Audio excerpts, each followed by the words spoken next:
Estou diminuindo umas páginas aqui.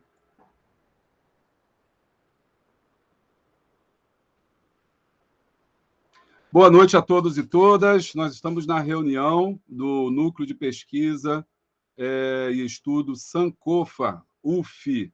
Sejam todos bem-vindos. Aqui está falando que alguém vai ser removido. Espera aí. Ô, Lourdes, quando a transcrição começar... Espera aí. Cancelei a transcrição para você poder continuar. Bom, tá, mas está gravando, né? Nós estamos aqui no nosso terceiro encontro do Núcleo de Pesquisa, Estudo Sankofa. Estamos trabalhando com um tema sobre a maternidade e infância escravizada. Estamos no nosso terceiro encontro. Esse encontro deveria de ter acontecido semana passada, mas por conta do jogo da seleção foi adiado para hoje. Também mudamos o formato para que todos possam participar. Hoje, mas vai ser gravado e depois vai ser colocado no YouTube, lá no canal Boa Semente, para o pessoal aí assistir. Mas hoje, então, está só interno. A gente está contando hoje aqui com o pessoal do Núcleo Sankofa, também lá do IPN também. Estou vendo que o pessoal também chegou. Aqui eu disponibilizei o link lá. Se alguém não conseguir entrar e vocês... Isso, lá no canal História Mais. Canal História Mais. Vai ser disponibilizado depois, quando o Google ele me der, né, a gravação de hoje. E então a gente está hoje com a participação mais ampla para todo mundo poder discutir. Eu só vou pedir que aqueles que são os apresentadores possam falar e depois abre para as perguntas, aí todo mundo vai poder participar e tal, para que a gente possa ouvir um ao outro, né? Já que todos estão nesse ambiente virtual, todos estão juntos no ambiente virtual, e assim fica mais fácil, né, da gente poder aí entender, tá bom? Então, é assim que a gente vai proceder. Eu mudei aqui o layout aqui. Só um minutinho, gente. Isso.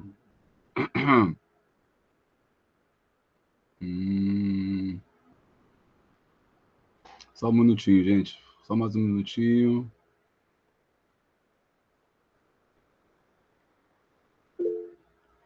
Opa, chegou o Everton.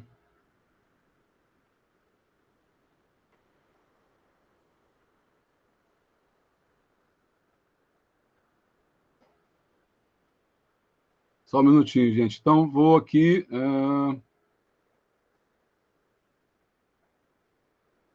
Fixei aqui o Adilson. Adilson, você está fixo aí na tela, tá? Eu vou desfixar esse teu... Está com 2 aqui, né, Adilson? Pronto, agora tá legal.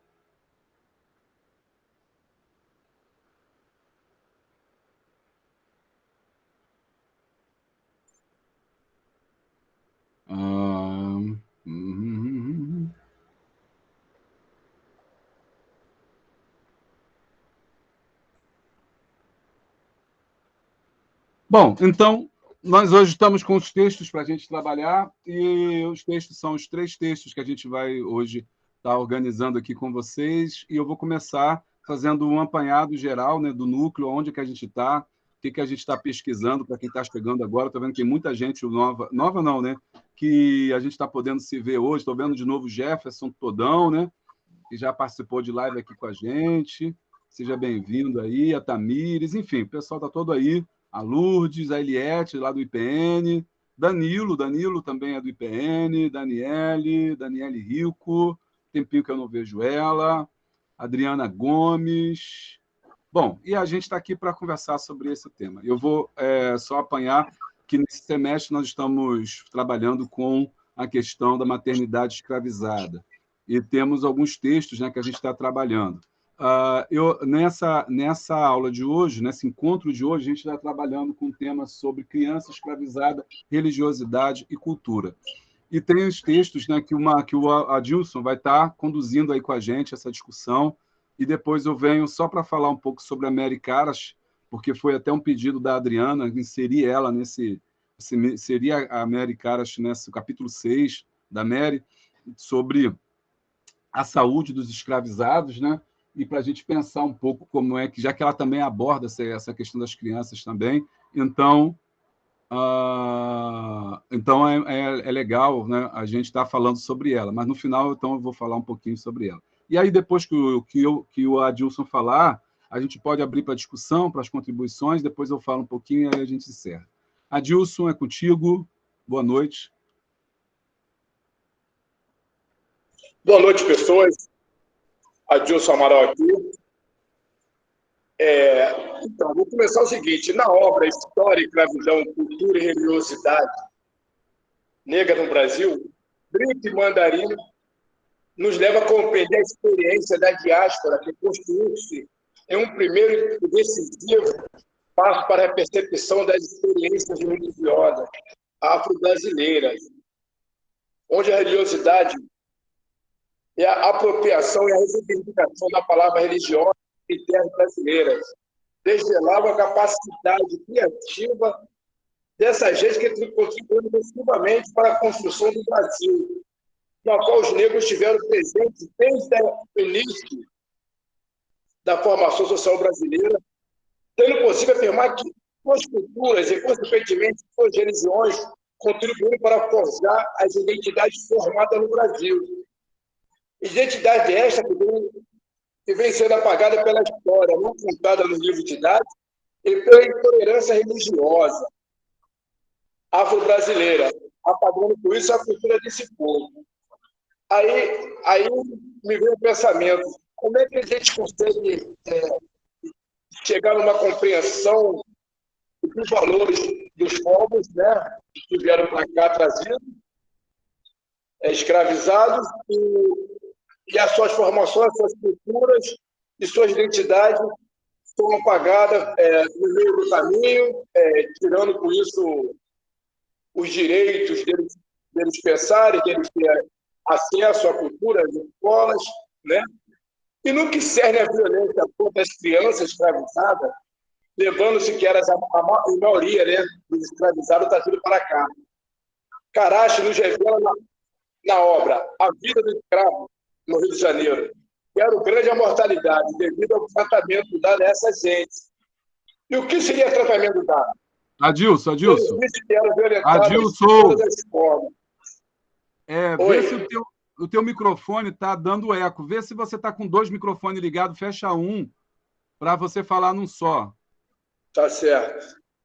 Melhor. Aí tu fecha só abre só o que tu está falando, aí do outro perfil tu fecha o microfone para ver se melhora. Fala aí. Você ativou? Tá, eu tô te ouvindo. Então, melhorou agora? Então, vamos lá. Esse tratamento dado a essa gente, o que é esse tratamento dado? Tendo visto que eles eram violentados de todas as formas, jogados à própria sorte. Digo por isso porque tem uma passagem na obra onde os observadores usam a expressão os brasileiros tratam bem ou mal os escravos, sabendo-se que essa expressão tratamento fazia parte do vocabulário da literatura da época. Porém, os viajantes não esclarecem o impacto direto sobre a saúde, como mera doença de corpos. Porque os povos africanos, eles têm uma visão, para além de doença, ser um corpo só nos corpos, e sim na forma do bem-estar do coletivo, da força Utum, que é a força de vida que eles têm, que eles carregam, né? Inclusive que eles se reúnem muito embaixo de árvores, em praças, porque eles vivem em prol de uma coletividade. Né? Eles têm local de pertencimento das terras, e que praticamente eles tiram de lá já com os corpos. Né? É como se estivesse matando eles, ou já adoecendo. Porque eles vão ficando doentes com essa forma de vida, com essa forma de tratamento. Aí no texto fala sobre tratamento. Aí no outro texto, Silva nos ilustra na obra Os Filhos da Escravidão e o Primeiro Sacramento, que as lógicas sociais seguidas por um determinado grupo de donos de escravizados apadreavam alguns escravizados na tentativa de inserção social, se somar às diferenças existentes dentro do grupo de escravos, que mesmo possuindo uma condição igual, eram dispares dentro do grupo, pois eram considerados brutos e boçais. E os de língua não sabida deveriam seguir regras próprias. Eram batizados à força a fim de fazê-los cristãos. Obrigação esta imputada ao proprietário de escravos. Esse sentimentismo, como fala no texto, né, converte-nos a inserir-nos ao mundo cristão, doutrinador, salvacionista, através do batismo e o missionário de levar a fé aos povos africanos, purificando e afastando-os do pecado da terra. Um pensamento que se refletiu durante vários séculos, colonizador, inclusive como justificativa para os seus atos. Aí me vem o meu pensamento: será que eles não eram de verdade pessoas de fé, ou eram de fé diferente? Né? Porque quando se fala de escravidão, que tira a pessoa do seu local de fala, do seu local de convívio, aí imputa uma outra cultura, uma outra forma de viver, de sociedade, e como está em voga aqui agora, tudo que a gente fala é político, e inclusive até a alimentação é uma forma política.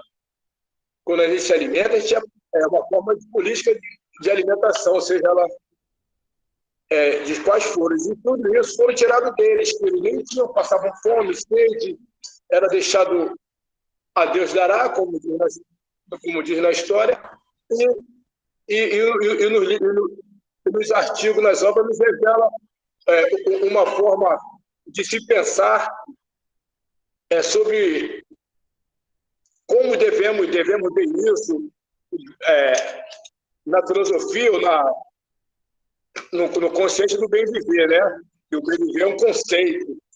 E esse conceito ele vai para além de só ver a pessoa unicamente, e sim no plural, né? Nós somos plurais, nós temos pensamentos plurais, e nós também viemos desses povos originários, nós somos descendentes desses povos originários. E muitos de nós não aceitamos e não enxergamos essa forma de ver.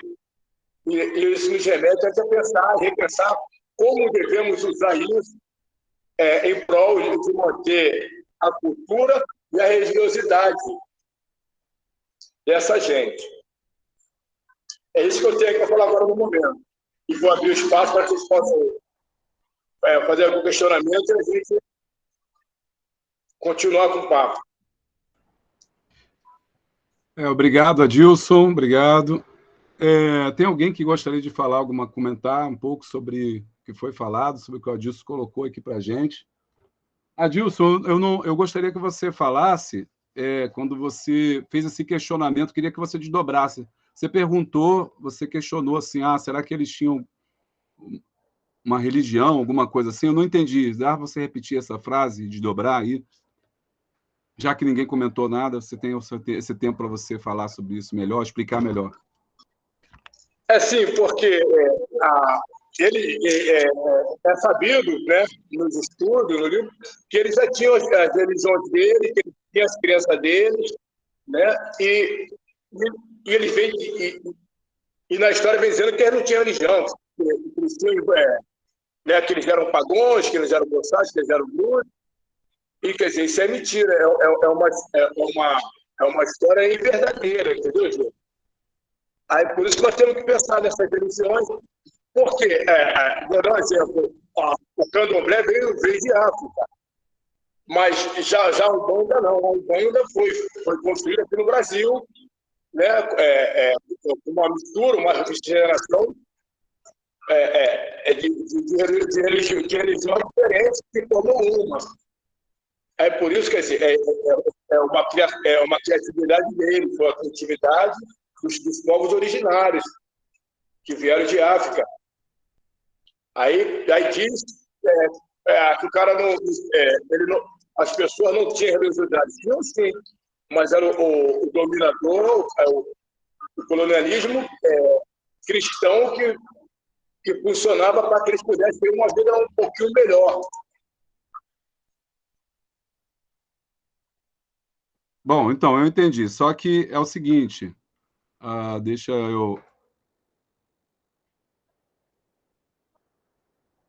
te falar.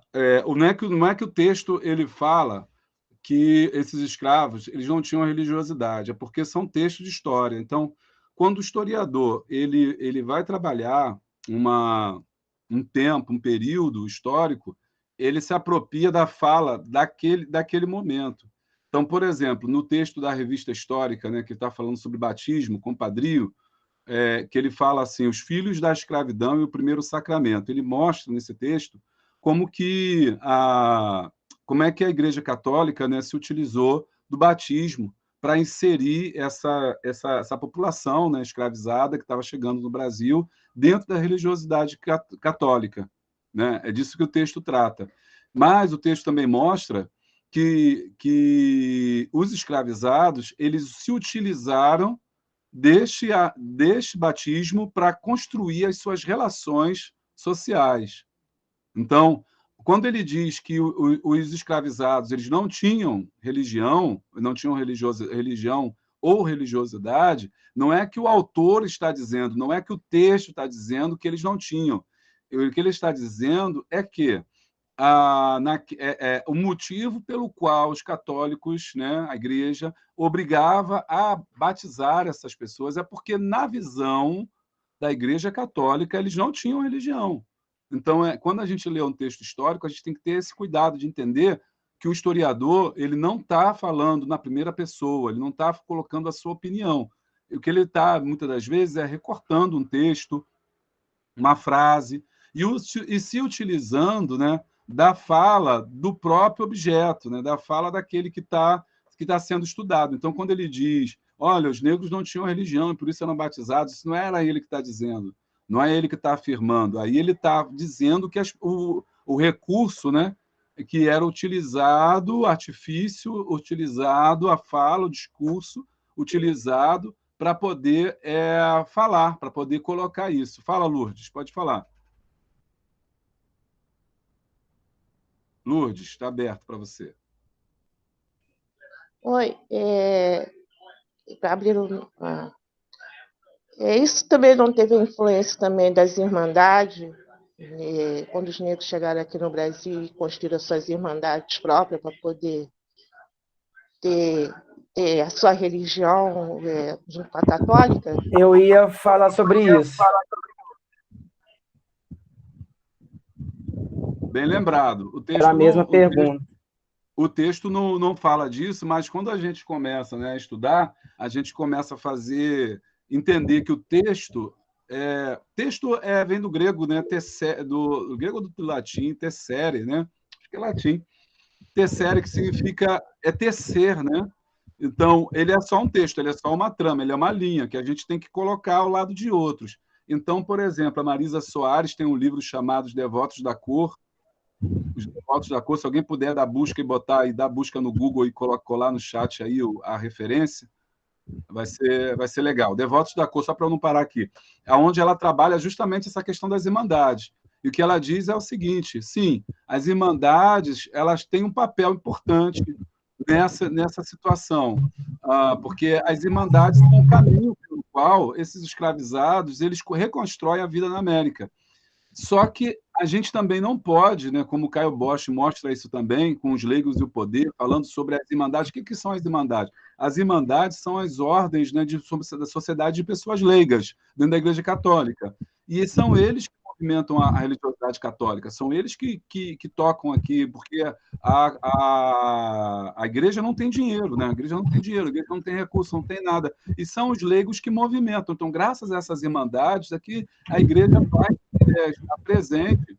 Alguém está com o microfone aberto aí, está vazando o áudio. Graças a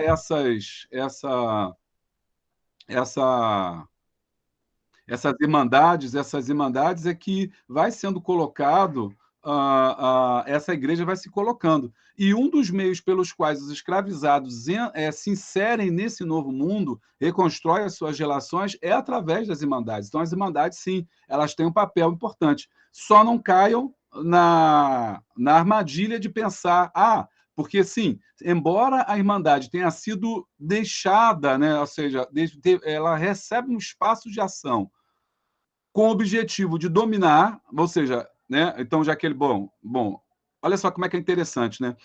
O Brasil colônia é feito, o império não tem, a coroa não tem dinheiro, deixa que a igreja venha trazer a fé. A igreja também não tem dinheiro, vem, aceita essa parceria, vem para cá para trazer a fé, mas também não tem dinheiro, deixa que as irmandades ajam, né? Então, vai um jogando para o outro e cada um buscando seu espaço de ação. E, é claro, era vantajoso para a igreja, porque ela via nisso a possibilidade de domesticar, e aí por isso que eu boto entre aspas, é o que elas diziam, que pensavam, domesticar os escravizados, que eles agora entravam para as irmandades e assim eles estavam inseridos na fé. Porém, o que a historiografia tem mostrado que, apesar das irmandades terem sido deixadas esse espaço para que elas pudessem agir com esse intuito, isso não vai acontecer de fato. Por quê? Os escravizados, apesar de entrarem nas irmandades, eles vão continuar cultuando seus próprios deuses e vão usar as irmandades a seu favor, sobretudo na questão da morte, né? Porque um dos preceitos fundamentais das irmandades era a questão da morte. Então, as irmandades têm um papel importante, né, nessa vida escravizada, né, do escravizado, porque era o meio de acesso, era o meio pelo qual esse escravizado se inseria no mundo do Senhor, através da religião. Então, a religião era importante. E a irmandade era esse caminho. Não sei se eu comecei a responder. Então, a irmandade era esse caminho, mas não pense que os escravizados estavam ali de bobeira ali. Estava de bobo. Não, eles tinham seus ideais, eles tinham os seus princípios, e se eles eram bantos, eles conseguiam muito bem estar na Irmandade sem nenhum problema, cultuando seus deuses, seus orixás, ou seja o que fosse. Mas se utilizando da Irmandade para poder ser, por exemplo, dentre outras coisas, ter alforria, dentre outras coisas, ter um direito a um sepultamento digno, para não ir parar lá no cemitério dos Pretos Novos, como vocês sabem, né? Então, era já vantajoso para o escravizado. Mas, se eu respondi, por favor, vocês falem, senão eu vou continuar. Mas o que o texto está mostrando é que também havia uma outra possibilidade de inserção na sociedade, que era via batismo, e é por isso que o tema está trazido para as crianças. Né? Por quê? O batismo era a forma pela qual esses escravizados estavam inseridos no mundo do Senhor. Gente, isso era importante. Isso era importante, porque a gente não pode... muitas vezes a gente pega, né, e olha assim e fala assim, não, a gente quer olhar para o passado com os olhos do presente. Então, hoje, nós estamos, né, no processo do revisionismo, nós estamos no processo da decolonialidade, onde a gente está tentando descolonizar nosso pensamento, nossas ideias, né? E olhar o passado com outros olhos. Porém, isso é muito bem-vindo e nós temos que fazer sempre isso. Mas nós não podemos nos esquecer de que nós não podemos, nessa visão de ressignificar o passado, nós estamos apenas ressignificando. A gente não pode tirar do passado o peso que ele teve, ou seja, então a gente não pode entender o passado com os nossos olhos, a gente tem que ler o passado com os olhos deles primeiro, para depois a gente fazer o segundo passo da decolonizagem, que é a gente olhar com o olhar de hoje, falar, olha, criticar os caras. Mas primeiro a gente tem que entender que o escravizado, só um minuto, Adilson, ele está preso na sua cosmovisão, ok? Todo mundo está preso dentro da sua cosmovisão. Ninguém está fora da sua visão. Por exemplo, fulano, isso aí serve muito aí para o pessoal que está novo no mestrado, está chegando no mestrado aí, o Marco, por exemplo. que vem de uma escola mais assim, meio que positivista e tal. Então, não, o cara fulano estava à frente do seu tempo, fulano estava avançado nessa questão, era um grande cientista. Não, gente. Ninguém está à frente do seu tempo. Nós estamos presos na nossa malha-tempo e esse tempo determina o modo que nós vemos, que nós falamos, que nós sentimos. E o escravizado ele estava preso nisso. Então, ele via nessas irmandades a possibilidade de salvação, de sair, de mudar de vida, de alcançar a alforria. E o batismo, uma forma de ser aceito pela sociedade. E mais, no caso das crianças, a relação de compadrio é importante porque no dia que eu não estiver mais vivo, no dia que eu não estiver mais aqui, quando eu faltar, né, como diziam os antigos, quando eu faltar, quando eu não estiver mais aqui, quando eu for vendido, ou seja o que for acontecer comigo, o meu filho, a minha filha tem um padrinho, tem alguém que vai cuidar dela. Ok? E isso, só mais um minutinho, só para completar esse raciocínio, Amaral. E isso o texto mostra que essa relação de que você constrói relações para que alguém cuide dos seus é uma questão africana, é uma questão de África, é uma questão da família extensa, onde eu cuido do filho do meu próximo e o meu filho do meu próximo vai ser cuidado por mim. Então, constrói-se uma malha, né, de relações que dão, que a gente chama de sociabilidade, que dá sentido e dá força, dá coesão ao grupo social. E é por isso que os escravizados eles vão ser batizados, eles vão buscar o batismo. Não é só uma coisa que os senhores obrigam, mas os próprios escravizados buscam, entendem, eles observam, ressignificam, fazem uma releitura e falam, opa, isso é legal. Eu quero também entrar nesse negócio de batismo, por quê? Não por conta da Igreja Católica, ou seja lá, de salvação, mas porque eles veem nisso uma possibilidade de reconstrução dos seus laços e de fortalecimento da comunidade. Fala, Dilson. Era nesse gancho que eu queria pegar mesmo, porque quando eles falam dessa família estendida e essas irmandades, eles começaram a ter acesso à educação também, porque tinham os clubezinhos, faziam os clubes, e eles tinham acesso à cultura, né, e à educação. Mas a educação eurocêntrica, né, do colonizador, que até agora nós replicamos ainda um pouco, mesmo nessa luta, como o senhor disse aí, que nós temos que resignificar, mas não podemos mudar, temos que aceitar, né, que o passado é passado. Não, peraí. Não é que nós temos que aceitar. Não, calma aí. Não falei que a gente tem que aceitar.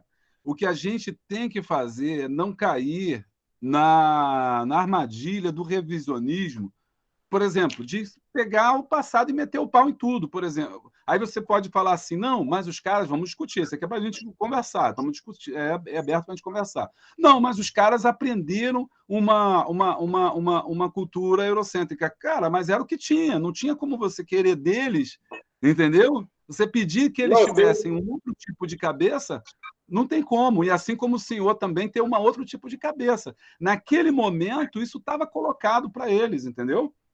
Isso estava colocado, mas eu estou falando assim, não é que eu estou falando que eu estou... Não é dizer que a gente concorde com isso, mas que a gente consiga entender essa questão. Quando eu falo assim, não é aceitar, no sentido de, não, é assim mesmo, a gente não vai mudar. Não, não é isso.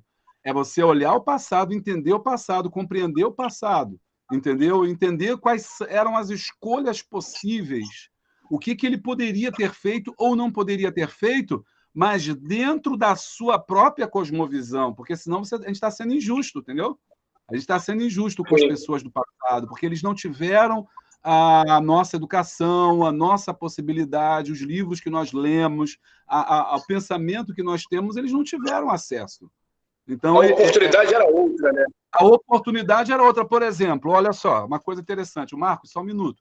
Eu estou aqui nessa discussão aqui. Por exemplo, uma das coisas que chocam muito as pessoas que estudam é falar que o cara, e criticam a gente, nós negros, né? Falar assim, pô, mas os caras, quando eles eram aforreados, eles compravam escravizados. Eles mesmos compravam, eles eram aforreados e então tinha um mina que ia lá no mercado e comprava um Congo. E tinha um Congo que ia lá e comprava um Angola. Depois que ele era alforriado, ele reproduzia o sistema. Lógico que ele reproduzia o sistema, porque ele conhecia, era o que ele conhecia. Ele era o que ele, naquele momento, para ser aceito na sociedade, ele entendia que tinha que ser feito.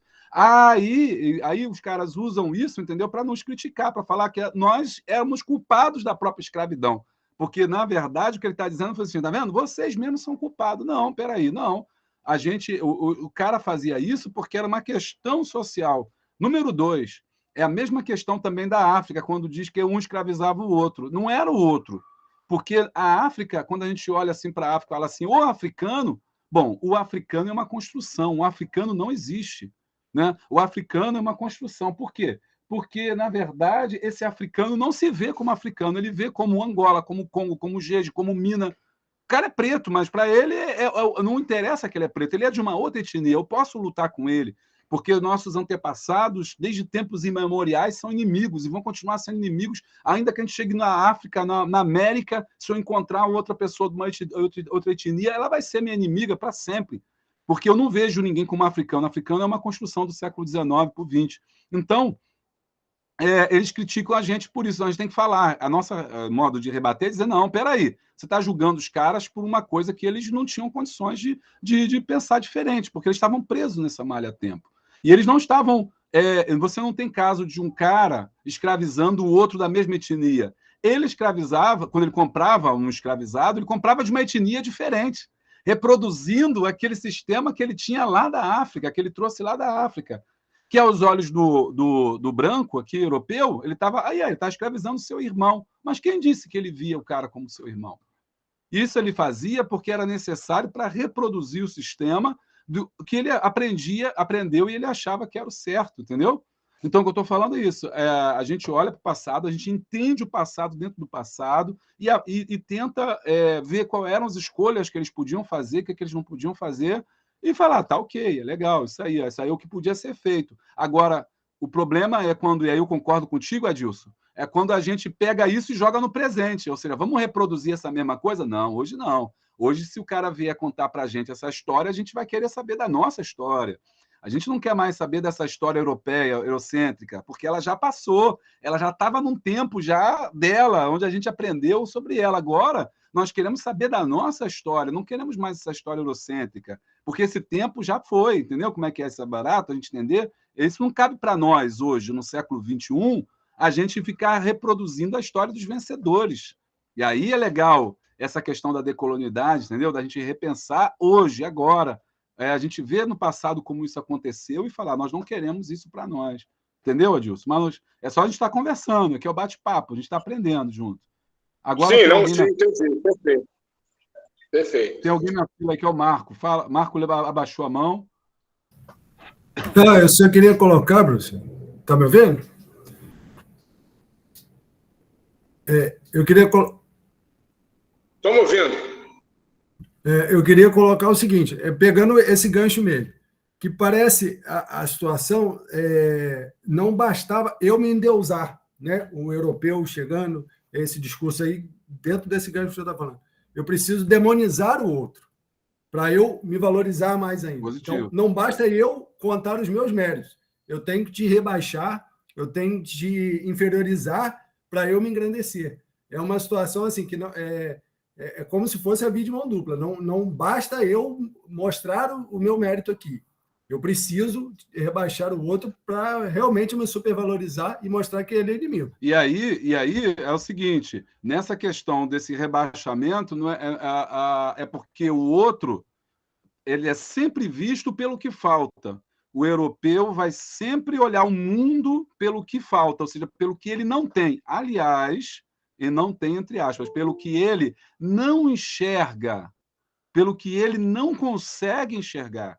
Então, por exemplo, ele olha para a África e diz, a África não tem Deus. Então, ele julga a África pelo que falta. A África não tem governo.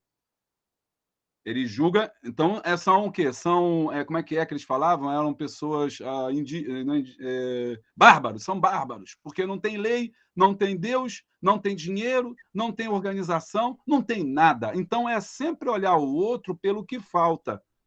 né? Então, os europeus sempre tiveram... A nossa colonização foi debaixo dessa do que falta. Então, você não sabe, você não tem, você não é, você não pode, você não consegue. É sempre nessa questão negativa, né? Então, aí isso aí levar para o outro a salvação, né?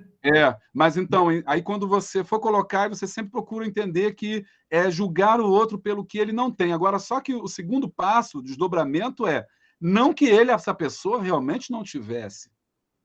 Porque, a despeito deles dizerem que não tem Deus, eles tinham seus próprios deuses. A despeito de dizer que eles não tinham rei, eles tinham seu rei, seu governo, sua religião, sua economia, seus impérios, sua cultura. Só que o olhar eurocêntrico, ele é incapaz de ver o outro como igual. Ele vê o outro, enxerga o outro sempre pela lógica da negatividade, do não tem, do não sabe, do não pode, do não é. É sempre da negativa do outro, da impossibilidade, isso é muito legal, da impossibilidade da existência do outro, da anulação do outro. Eu anulo o outro não existe. E se o outro não existe, eu posso fazer o que eu quiser. Só existe eu. Só existe eu mesmo. A sociedade, ela reproduz quem eu sou. Né? Então, ela tem que ser europeia, ela tem que falar como eu, ela tem que ler, ela tem que escrever, ela tem que ser igual a mim, porque se ela não for igual a mim, então ela não existe. E se ela não existe, ela pode ser dominada, massacrada, violentada, estuprada, escravizada, né? Ela pode tudo, pode ser tudo. Né? Então, bem lembrado, Marco, essa é uma das visões aí europeias, é uma marca dessa colonização. Fala, Dilson. E essa marca, professor, ela se reverbera até agora os momentos. Se você falar de África, você vai ver pessoas pobres, lugares feios, na lama, passando fome, sede. Você não vê uma África bonita, um paradisíaco, né? Que tem muitos lugares lá lindos, bonitos, existem pessoas ricas, negros, inclusive, né? Porque a África também não é só de pessoas negras, tem pessoas brancas. Embora só aparecem negros pobres e sofrendo em lugares ruins passando fome, não é isso? Favelas e terras. Bem lembrado, Adilson, muito bem colocado, ainda hoje, e aí você vê que isso que o Marco levantou, que você está completando, é o modus operandi, né? É a forma pela qual os europeus, esse modo eurocêntrico de ver, né? Onde só existe eles. Então, isso permanece até os dias de hoje. E hoje eu vou dar um exemplo para vocês, a gente falando de hoje, que história não é passado, é presente, né? As favelas, né? Que são vistas como uma negatividade, como uma ausência, né? A ausência de tudo, né? A ausência de tudo, falta recurso, falta dinheiro, falta lei, falta tudo, né? E agora é legal, a gente está vivendo esse movimento que eu estou vendo com muito bons olhos aí, né? Essa questão da favela, não aceitando mais essa visão eurocêntrica de negatividade, de ver a favela como o que falta. Não, a favela é o local de possibilidade, de riqueza, de relações, de construção de mundo, de vivência, de experiência, de cultura, de crescimento econômico. A favela é tudo. Então, eu acho legal a gente estar agora ressignificando isso, que os caras falam que não falta. Tem um sociólogo, agora esqueci o nome, ele está sempre no IPN. Se alguém lembrar aí do IPN, pode até falar aí, que ele diz o seguinte, ele escreveu um livro chamado Cidade Partida. Dá busca aí depois aí alguém. Não botaram para mim no chat o primeiro livro que eu pedi, hein, pessoal? Acho que o pessoal não está aí, né? Está só fingindo que está aí, mas não está. Vamos lá, hein, galera? E aí ele escreve sobre o livro Cidade Partida, onde, não sei se é ele mesmo, na verdade, ele discutiu comigo sobre esse livro, falando que a favela, que o problema da cidade, que para o eurocêntrico, para esse mundo europeu, é a favela. A favela é o problema. Quando ela desce, é um grande problema, né? E aí ele falou para mim o seguinte, que é uma coisa que eu gravei, que achei muito interessante. Ele falou, o problema é quando a favela não descer mais. O problema é quando a favela não quiser mais descer. Zueni Ventura. Aí, legal, Aline. Então, ele falava assim, aí esse sociólogo fala para a gente assim, o problema é quando a favela não descer, quando o trabalhador não quiser mais ir para a cidade, quando ele quiser ficar lá em cima. E aí eu quero ver qual vai ser o problema. Por quê? A cidade para. A cidade para porque a mão de obra está na favela, né? Está no subúrbio, está nas populares pobres. O que os riquinhos vão fazer? O que a mordomia vai fazer? O que o pessoal vai fazer? Fala, Dilson. Inclusive, os políticos falam muito, né, que numa frase, favela, grande negócio. descobriram-se, então se ficou na favela, e agora já é comunidade, não pode mais ser chamado favela, que é pejorativo, ou seja, eles vão formulando, vão dando um pouco de acesso para as pessoas que moram naqueles locais.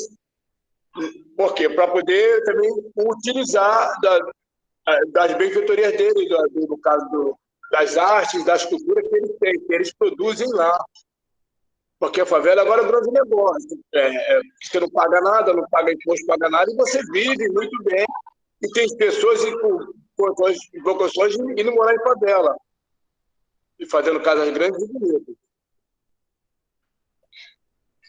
É isso aí, Adilson, é isso aí, bem lembrado mesmo. Olha, Oi, pessoal... oi. Oi, quem está falando, fala, pode falar. Eu só já tinha levantado a mão, só para completar isso que o Eu não Adilson ouvi. falou. Pode falar. Só completando isso que o Adilson falou, eu acho que essa visão eurocêntrica, ela se mantém, porque além deles gostarem de ficarem batendo nessa mesma tecla, de que eles são uns bonzinhos e que estão sempre fazendo programas para ajudar, eles gostam de consumir o que o preto faz, mas eles não gostam de... Eles não passam do que a gente passa, mas eles gostam de consumir. Se tá ali numa festa, a música de preto é legal, mas o preto para andar junto ou quando tá na calçada é bom ir para o outro lado da rua. Não, pô, bacana, aquele tatuador ali é massa, ele é bom profissional. Vou ali, mas para divulgar o trabalho do preto, não, eu faço com ele, mas não divulgo. Ele é um ótimo profissional, mas não para divulgar. Tem uma tia super boa que ela faz uma coisa tal, ela vai ficar ali na cozinha ali e tal, mas eu não vou mostrar porque eu não posso mostrar. A comida dela é legal, mas não para ser divulgada. Então, eu acho que a questão é essa, para eles é muito confortável. Na verdade, eles estão sempre na zona de conforto deles. A zona de conforto deles é essa, é consumir o que a gente faz, né? Mas não divulgar, não mostrar, porque eles estão ali, a zona de conforto deles é essa. Para eles está super confortável isso. Da nossa mão de obra. Isso, para eles está confortável isso aí. Em preços baratos. E nós mesmos que construímos as coisas não temos acesso, acaba perdendo acesso.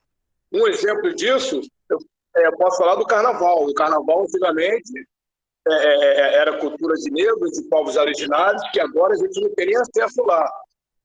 O acesso agora de pessoas ricas de outro mundo, de outros países, os europeus vêm para cá, se divertem.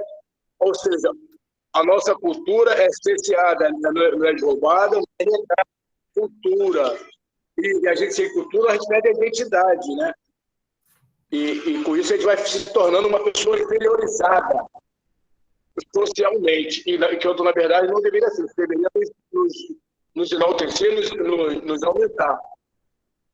De uma forma nova, principalmente, porque antigamente os intelectuais negros eles branquizavam, eles botavam as fotos dos intelectuais negros brancos. Tinha muitos que a gente vê na foto, sabe que o cara era branco e o cara era negro. Né? E é isso. Eu não sei se foi numa matéria que eu estudei com o senhor sobre o José Patrocínio, né, professor? Eu não lembro muito bem, que o senhor até chegou a passar uma atividade da gente sobre isso, que ele era escritor, repórter, né, de um jornal. E ninguém sabia que quem escrevia era ele. Eu acho que não sei se foi o senhor ou se foi um outro professor, né? Porque eles estão sempre nessa questão de inferiorizar mesmo. Eles podem consumir, mas não sabendo que é a gente. Então, eu acho que é mais ou menos isso que o Marcos falou e que o Adilson falou. É bom consumir, mas não é bom divulgar, porque eles querem... é sempre assim, né? Para consumir é bom, mas para divulgar a arte do preto, não. Então, acho que eles estão nessa zona de conforto aí, para eles estão legal. E porque, assim, esse negócio de consumir, né?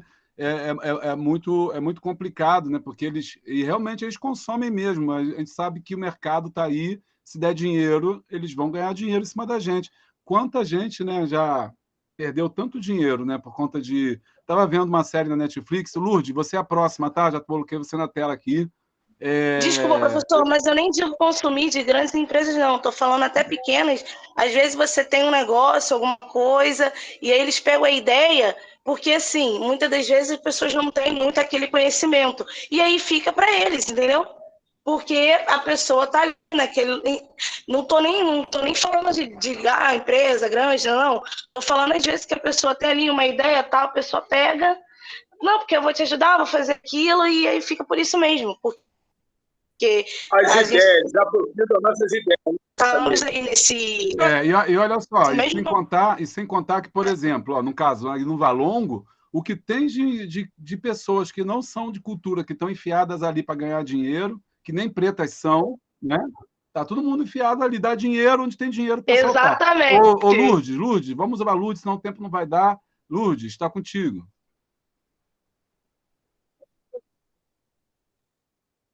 Então, eu só quero cumprimentar o que o Adilson falou e a Tamiris falou. Eu tenho a visão da favela, que a favela é um quilombo que está a serviço da política e econômica, da economia. Essa complementação que eu gostaria de colocar. E essa economia que a Lourdes está falando aí é o local de poder, né? A favela é usada como local de poder agora, até porque, alguns tempos atrás, falavam-se de votos de cabeça, que eram os grandes senhores de fazenda, e agora não é diferente, os grandes donos da favela. Aham. Ô, Lourdes, eu acho que eu dei uma caída aqui, rapidinho, voltei. Agora é o Marco Antônio. Professor, eu só queria complementar o seguinte. É uma coisa que foi colocada na aula, que eu dei um destaque a isso nessa semana, que o professor colocou assim, eles colocam de uma forma assim, falta ao negro, né, saúde, falta ao negro, a cultura, falta ao negro... Mas não deveria ser colocado que falta a cultura, a valorização do negro, falta a saúde, a prestação ao negro, e há outras camadas também que são excluídas, né? Não tinha que se inverter a nomenclatura da pauta, a forma como é colocada, né? Não é que falta ao negro, falta a saúde incluir as minorias que estão sendo excluídas, né? Ô, Marco... Está cortando o seu, professor? Né?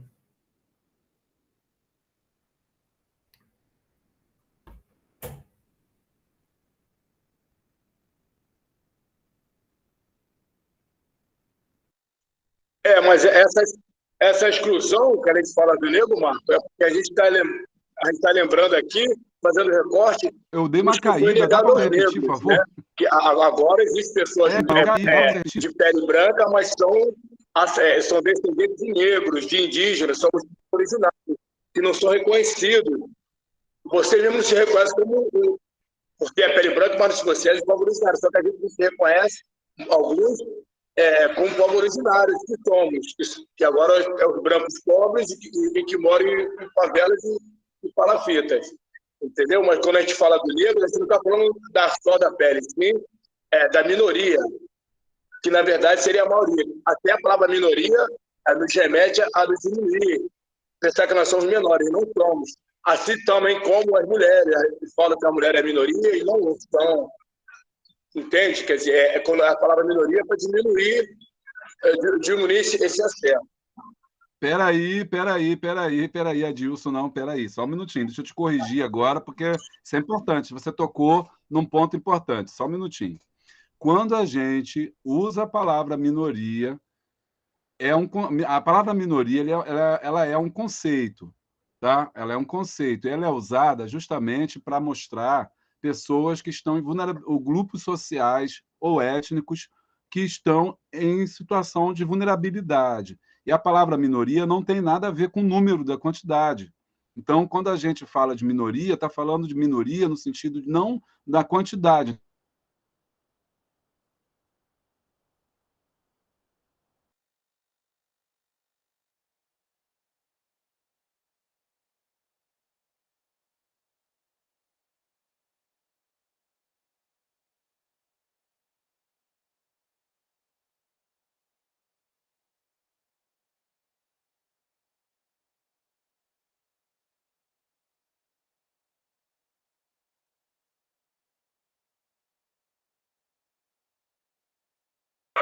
Então, Então, os negros, por exemplo, eles são minoria. Mas por que eu estou te aproveitando para corrigir? Eles são minoria porque... Oi, voltei, gente. Caí de novo. Hein?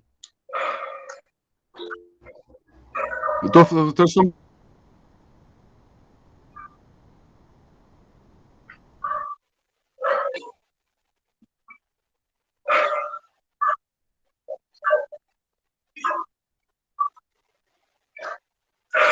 Sim, mas esse grupo socialmente excluído, eu estou falando do Marco, essa minoria, claro e evidente que são grupos excluídos, mas só essa excludência, nós mesmos temos a tendência a se excluir. Estou ouvindo? Estou me ouvindo? Por não se aceitarmos, o Marco está lutando aí, porque ele acha que a saúde, que falta saúde. Mas essa saúde nos povos negros ancestrais de África, ele não via a saúde como a saúde do corpo, uma doença no corpo físico, sim, de uma saúde de uma sociedade, entendeu? Ele vive numa coletividade, no conceito de um bem dizer, que a saúde é vista como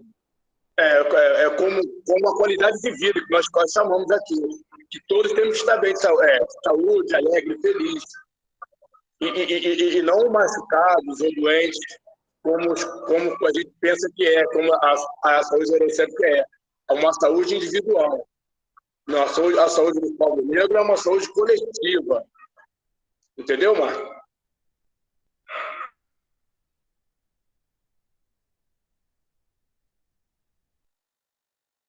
Gente, só um minutinho, eu caí, eu estou voltando agora, entrei pelo celular, porque vocês fiquem atentos aí, eu vou reconectar, continua, tá? Se eu cair, continua batendo papo que vocês estão fazendo, porque eu vou ter que reiniciar aqui o navegador para entrar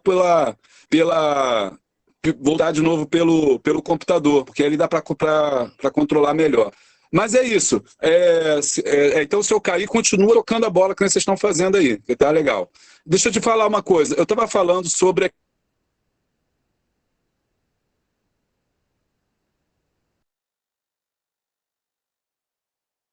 Quando ele vai... Fala, Marco, dá seu parecer. Não, o que acontece, Adilson? Eu estava falando o seguinte, que é colocado dentro daquela fala anterior que diminuir, né, o negro. Então, não basta eu apresentar a você minha cultura, eu tenho que diminuir, desmistificar, inferiorizar a sua, demonizar a sua, para aumentar mais ainda o valor da minha. E dentro desse contexto, eu fiz o engajamento o seguinte, também colocado essa pauta no seguinte sentido. Falta eu liguei. Falta ao indígena isso. Mas, na verdade, a prestação era dada para um, não é dada para outro. Então, falta justamente porque ele não coloca disponível a todos a mesma prestação. Então, assim, dizer aqui, falta ele isso. Não, mas é porque é colocado para um, não é colocado para outro, né? Não é colocado em pauta assim, falta a universidade ser aberta a porta para todos, falta a cultura ser aberta a porta para todos. E aí o cara fala assim, um evento gratuito no Teatro Municipal. O cara vai sair da favela e vai lá, ele não vai se sentir acolhido ali, ele vai se sentir excluído ali. Para ele, aquele lugar não representa para ele um lugar que ele se coloque ali e esteja em igualdade em relação aos outros. Então, é preciso colocar essa prestação, né? A gente agora começa a buscar com vários instrumentos, antes eu estava debatendo isso, talvez as ferramentas ainda não sejam adequadas. Aí é igual você usar uma chave 8 numa porca 9. Você, às vezes, consegue ajustar, mas não é aquela chave perfeita. A gente está nesse caminho, eu acredito. Mas aí a gente, para chegar nessa abertura, né, a gente está tendo que lutar. Mas é exatamente isso. Quer dizer, a pauta ainda é colocada de que falta ao outro, mas é porque não foi disponibilizado ao outro, né? Antigamente não era nada, hoje está sendo um pouco disponibilizado. Eu acredito que vamos caminhar para melhorar isso. Perfeito, é justamente isso, essa transformação que nos deixa meio confuso, porque as coisas estão acontecendo, elas estão indo aos poucos, a curto espaço, mas estão indo. Porque a gente, que nos foi cultura, nos foi roubada algumas identidades. Aí nós não temos um local de pertencimento. Porque até pessoas de pele branca que não se reconhecem como povos originários. é que tem, por exemplo, os ribeirinhos, caiçaras, são todos povos originários, povo da terra, das águas, né, da floresta, né, que agora a palavra mata também está querendo sob desuso. E toda hora vai mudando, essa nomenclatura, elas vão se significando. E, quer dizer, e por isso vai deixando a gente sem se entender, achando que nós não estamos sendo contemplados. Quando se fala de povos de minorias e de povos originários. Mas nós estamos sendo contemplados, sim, as pessoas pobres de baixa classe social. Agora, galera, eu queria ver com vocês como que o texto, que a gente não ficar, né, um pouco divagando, como é que esses textos ajudam a gente a pensar o nosso tema. Criança, mães, religiosidade, escravizada, como é que está isso hoje? Como é que a gente pensa isso hoje, né? Eu vou tentar entrar agora pelo outro que voltou aqui, e eu queria ver com vocês quem poderia comentar isso aí. Como é que esses textos mostram para a gente? Como é que a gente pensa isso? Como é que a gente conecta isso com o nosso trabalho, com a nossa vida, com o nosso dia a dia? O que os textos apresentam? Então, como eu estava dizendo, você tem a... Acho que eu vou ficar aqui mesmo no celular mesmo. Depois cai lá. O que acontece? Só um minutinho.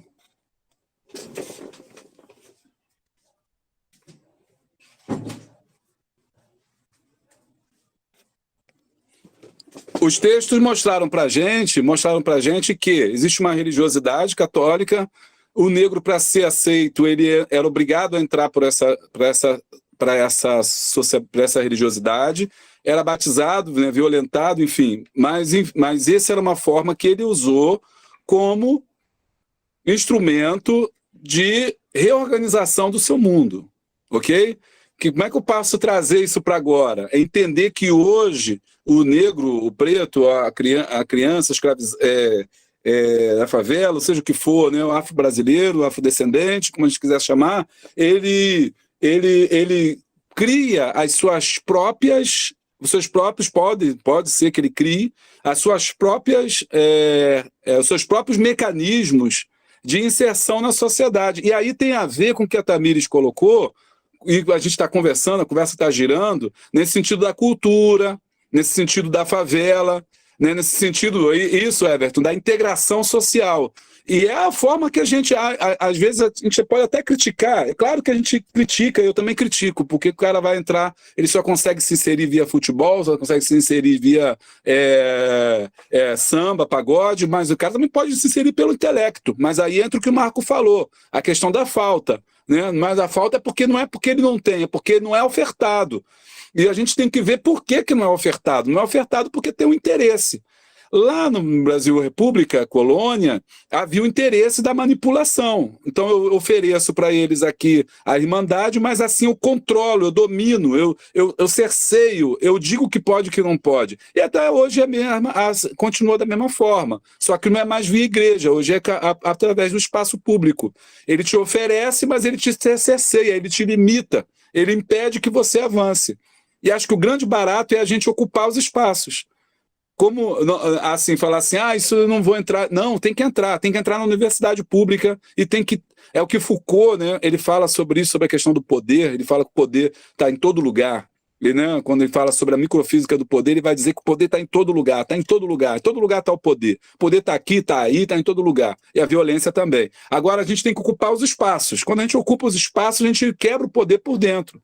A gente mina o poder por dentro, destrói o poder por dentro. Você só pode destruir uma estrutura se você entrar nela. Então, o preto tem que chegar na universidade, a gente tem que criar meios dele ser inserido, né, Lourdes, através das cotas na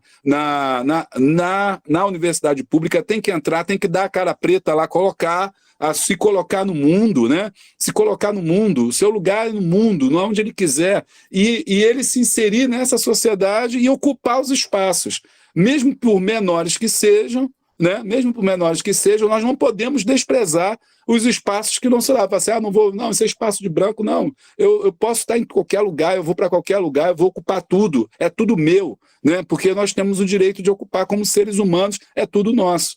Fala, Marco. Então, e esse desafio, ele é permanente. O Joaquim Barbosa, quando ele saiu do Supremo Tribunal Federal, ele foi barrado na seccional da OAB para conseguir a carteira dele de advogado. Aí vai pensar assim, não, foi por conta das votações dele lá no Supremo Tribunal Federal. Não, porque ele não foi votação única nas coisas que ele votou. Tiveram outros ministros que votaram como ele. E os outros ministros não tiveram portas fechadas quando saíram para os outros campos que eles foram enfrentar.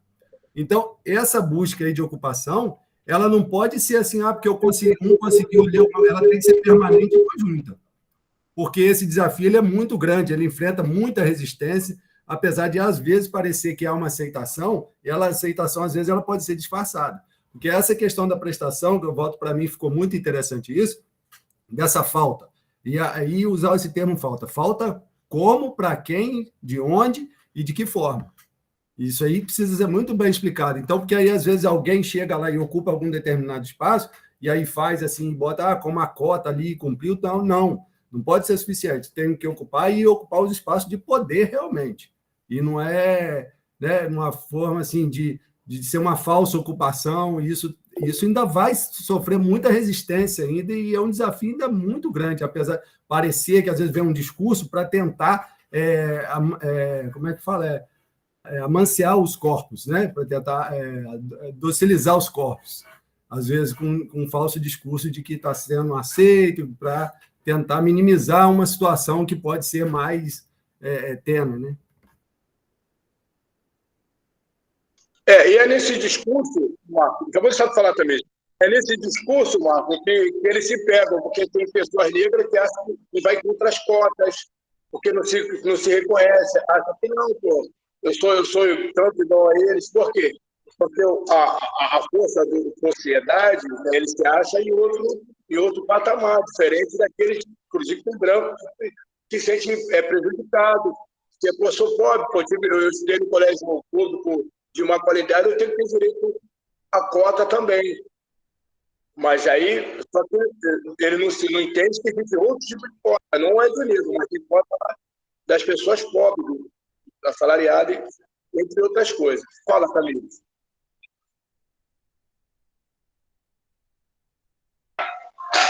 Não, então, eu concordo com o professor na questão da gente ocupar os espaços e tal, mas, assim, também ocupar os espaços sabendo quem a gente é, né, professor? Não adianta só ocupar o espaço e seguir a manada. Porque, como a gente é sempre visto como nossos corpos, né, sempre visto como quem faz trabalho braçal, né, sempre foi associado ao que faz trabalho braçal, né, então eu acredito que nessa questão dos espaços a gente tem que saber que a gente é sempre visto com uma certa desconfiança na nossa intelectualidade, né? Eu acho que foi Berru que disse que a nossa intelectualidade é sempre suspeita, porque a gente é sempre visto como um preto que sempre faz um trabalho braçal e que não tem não seres pensantes. Acho que a gente também tem que saber que como que a gente vai, como não é só ocupar espaço, dizer que está ali por estar ali, né? Mas saber por que está ali, né? E quem a gente é. Porque seguir a manada também, né? Entendeu? Eu acho que... E a manada, porque as pessoas estão indo. Você está entendendo, professor? Como eu disse, as pessoas estão indo nesse negócio. Representatividade, aquilo. Mas a gente também precisa saber quem a gente é. Porque seguir a manada não vai fazer muita diferença, né?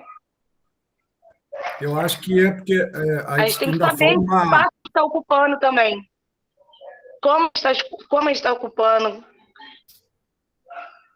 Porque eu acho que ainda precisa ter uma organização de uma política de luta para esse... Porque eu acho que ainda está num começo, sabe? Vindo até do... Não, sim, e principalmente porque a gente... Desculpa te cortar mais. Principalmente porque a gente... eu vejo, né? Muita gente branca querendo, nessa questão, dizer como que um preto tem que ocupar um certo espaço, sendo que para ele sempre foi e é confortável. Eu acho que eu acho que nessa questão, assim, todo mundo tem voz, tem lugar, eu acho que, assim, que tem lugares que só o preto pode falar. Não é questão de que, tipo assim, o branco não tem voz, não entendeu? Não é esse negócio de... Eu acho que tem lugares que só a pessoa preta, ela sabe ali, ela pode falar. Eu acho que por muito tempo a gente deixou os brancos falarem pela gente, dizer que aquilo é legal, e não, porque é assim, porque é assado. A gente sabe, a gente tem que primeiro saber quem a gente é, se reconhecer, e a gente falar por si mesmo, não deixar continuar essa mesma narrativa, porque a gente sabe por que a gente está ali. Não precisa outra pessoa branca, por exemplo, vir na televisão, não, porque é por isso, porque tem a cota, por causa daquilo, a gente sabe por que a gente está ali. Então, não precisa estar uma outra pessoa reforçando. Por isso que eu falo, é muito importante saber ocupar os espaços, não ir com a manada. Ontem a gente estava debatendo no intervalo um pouco isso, é questão de lugar de fala também, mas dessa política conjunta nesse sentido, eu conversando com 2 colegas lá na universidade, e aí a gente falando, vamos um exemplo que ficou bem marcado. Se estudantes de medicina, branco e tal, pegarem um deles ali, ou vários deles, usando droga ali. São usuários que estão curtindo a vida, estão não sei o quê. E se pegar ali uns estudantes do ensino médio, negros, na escola pública e tal, e pegar um deles com droga. Acho que todo mundo sabe o que vai acontecer.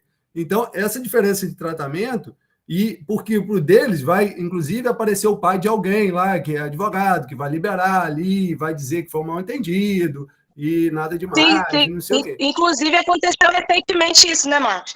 O cara que vai acontecer ainda no Espírito Santo, botaram uma mão negra, né? Não, no jornal. Agora, então, eu não sei se você ficou sabendo, se você viu isso, né? Mas o cara que fez o atentado foi um garoto branco e tal, e nas manchetes de jornal, no jornal, a mão que estava apontada com a arma era uma mão negra. Então, o que eu tô falando é que essa violação de corpo, entendeu? As pessoas, por exemplo, elas não abriram, eu garanto para você, teve muita gente que não abriu a reportagem ou não leu a reportagem. Já foi vendo só a foto, aquela mão, uma mão negra com a arma, e aí já... foi feito por um garoto negro, porque essa questão de estar sempre violando nossos corpos, de estar sempre do branco estar sempre achando que aquilo ali que a gente só é para aquilo, né? Não, negro é só para aquilo, igual a professor, não, só pro samba, pro futebol, para rebolar a bunda, desculpa a expressão, só para isso, entendeu? A gente é só associado a esse tipo de coisa. Então, Tamires. Então, mas olha só, e aí o que acontece? Puxando aqui um pouco para o tema, né, do debate que a gente está fazendo. É sempre importante a gente estar conversando, mas... Peraí. A gente está conversando, mas está sempre com essa preocupação de pensar o texto, de como que esse texto ajuda. Tudo que vocês estão falando é pertinente, mas vocês precisam fazer o link com o trabalho que está sendo realizado, com o tema do debate, entendeu? Tudo que vocês estão falando não está errado, ninguém está falando nada errado, está tudo certinho, mas a gente precisa dar esse segundo passo. Porque senão o nosso discurso fica meio que vazio, assim, a gente pega um tema, mas a gente acaba discutindo o outro, a gente vai falando, não sei o que, já estamos em cota, tá, mas se você me mostrar aqui onde está linkado com o texto, aí a gente começa a ver sentido naquilo que a gente está fazendo, entendeu? No sentido naquilo que a gente está fazendo. Então, sempre que vocês se colocarem uma posição, procurem ver isso. Em qual momento que aquilo está sendo... tudo é pertinente, mas... está sendo mais proveitoso se a gente conseguir... Vou sair aqui. Senão... Se a gente conseguir fazer com que o texto, né, nos ajude a pensar o cotidiano, aquilo que a gente está discutindo, entendeu? Por exemplo, vamos então voltando, fazendo depois desse, né, intervalo, voltando para o texto para a gente terminar, os textos... e eu ressalto de novo isso, a importância, porque nós enquanto negros intelectuais, nós estamos no mundo intelectual, nós estamos inseridos no mundo intelectual. E para se inserir no mundo intelectual, você precisa usar os instrumentos intelectuais. Tem uma coisa interessante que eu falo sempre em sala de aula. O negro, ele vem dessa visão, né, da oralidade, a importância da oralidade, né? Vem da oralidade, isso é muito legal, e nós já estamos inseridos nesse mundo oral. Mas nós não estamos dentro de um outro mundo, que é o mundo da escrita, do letramento. E a gente tem que se inserir nele também. E acho que esse é o grande desafio do professor hoje, é ele pegar esse aluno da oralidade e trazer ele para a escrita, para o mundo da escrita, porque o mundo é escrito. Nem a gente discute na universidade, eu falo muito isso na universidade, o Pantera sabe disso, apesar da gente falar que nós estamos falando de Paulo Freire, mas na prática a gente executa muito pouco Paulo Freire, porque o nosso sistema de ensino ainda é engessado, né? Mesmo estando num curso de educação do campo, ainda tem prova, ainda tem um monte de coisa que, se a gente for pensar bem, a gente deveria abolir, mas a gente está dentro de uma universidade, também não tem como, né? Então, eu tenho que preparar meu aluno para esse mundo, Então, é por isso que, como intelectuais, a gente tem que estar sempre baseado no texto. Olha, o texto nos mostra isso, o texto nos fala isso, e a gente pode pensar isso, a gente faz tal reflexão a partir desse texto. Por isso que eu insisto um tanto na gente voltar para os textos para a gente discutir. Esses textos de hoje falam sobre o nosso tema, que é a infância. E a gente precisa discutir mais essa questão da infância, porque é disso que trata o texto. Das crianças que estão sendo batizadas, por que os pais batizam seus filhos, da Mary Karash mostrando para a gente as enfermidades, mostrando como é que de que essas crianças morriam. E, gente, aí a gente entrando já no texto da Mary Karash, para a gente já seguindo aí para o final, para o encerramento, vamos fazer 2 horas já de live, de encontro, ela vai mostrar que as principais doenças eram doenças como que matavam mais. A gente tem a tuberculose, né? Você tem só um minutinho. Você tem a tuberculose, você tem a disenteria, você tem a diarreia, né, as doenças gastrointestinais, né, que eram os que mais matavam os escravizados. E aí a gente sabe, através da literatura, né, de outros textos, a gente começa a perceber que esses são cuidados básicos de higiene. E aí a gente vê como é que esses escravizados viviam, como é que eles viviam, como é que era o cotidiano de uma família escravizada. Era muito trabalho, né? Era exposto a uma jornada extensiva, com mais de 12 horas de trabalho, pouca roupa, né? Geralmente seminus, tanto se fosse no eito, né? Onde ficava no arrozal, por exemplo, com água até a cintura, era onde mais morria escravizados com tuberculose, pneumonia, ou na cidade, por conta de estarem sempre descalços, então uma roupa muito precária, jornadas de trabalho excessiva e uma parca alimentação, que era baseada, né, na farinha de mandioca, né, que produz muita energia, mas pouco conteúdo nutricional. Né? Então, então, esses 3 pontos principais. Aí o 4º ponto, né, que é o local de habitação. Gente, então eu pego o que a história nos mostra, o que a Mary Karash nos mostra, que esses negros estão morrendo disso, que dentro da população negra quem mais morre são as crianças, e eu jogo para os dias de hoje. E qual é a surpresa que a gente tem? Ou não é surpresa, né? Ainda hoje, essa população que está à margem da sociedade, que são os negros, que são essas minorias, repetindo para vocês não criticarem minoria, gente, porque o que eles querem é justamente isso, são discursos de direita. A crítica à minoria, dizer minoria nada, é maioria, é uma palavra da direita, é usado pela direita, é um discurso de direita. E nós não podemos deixar que eles coloquem isso na nossa pauta. São minorias, sim, porque a minoria não tem a ver com quantitativo, a minoria tem a ver com direitos.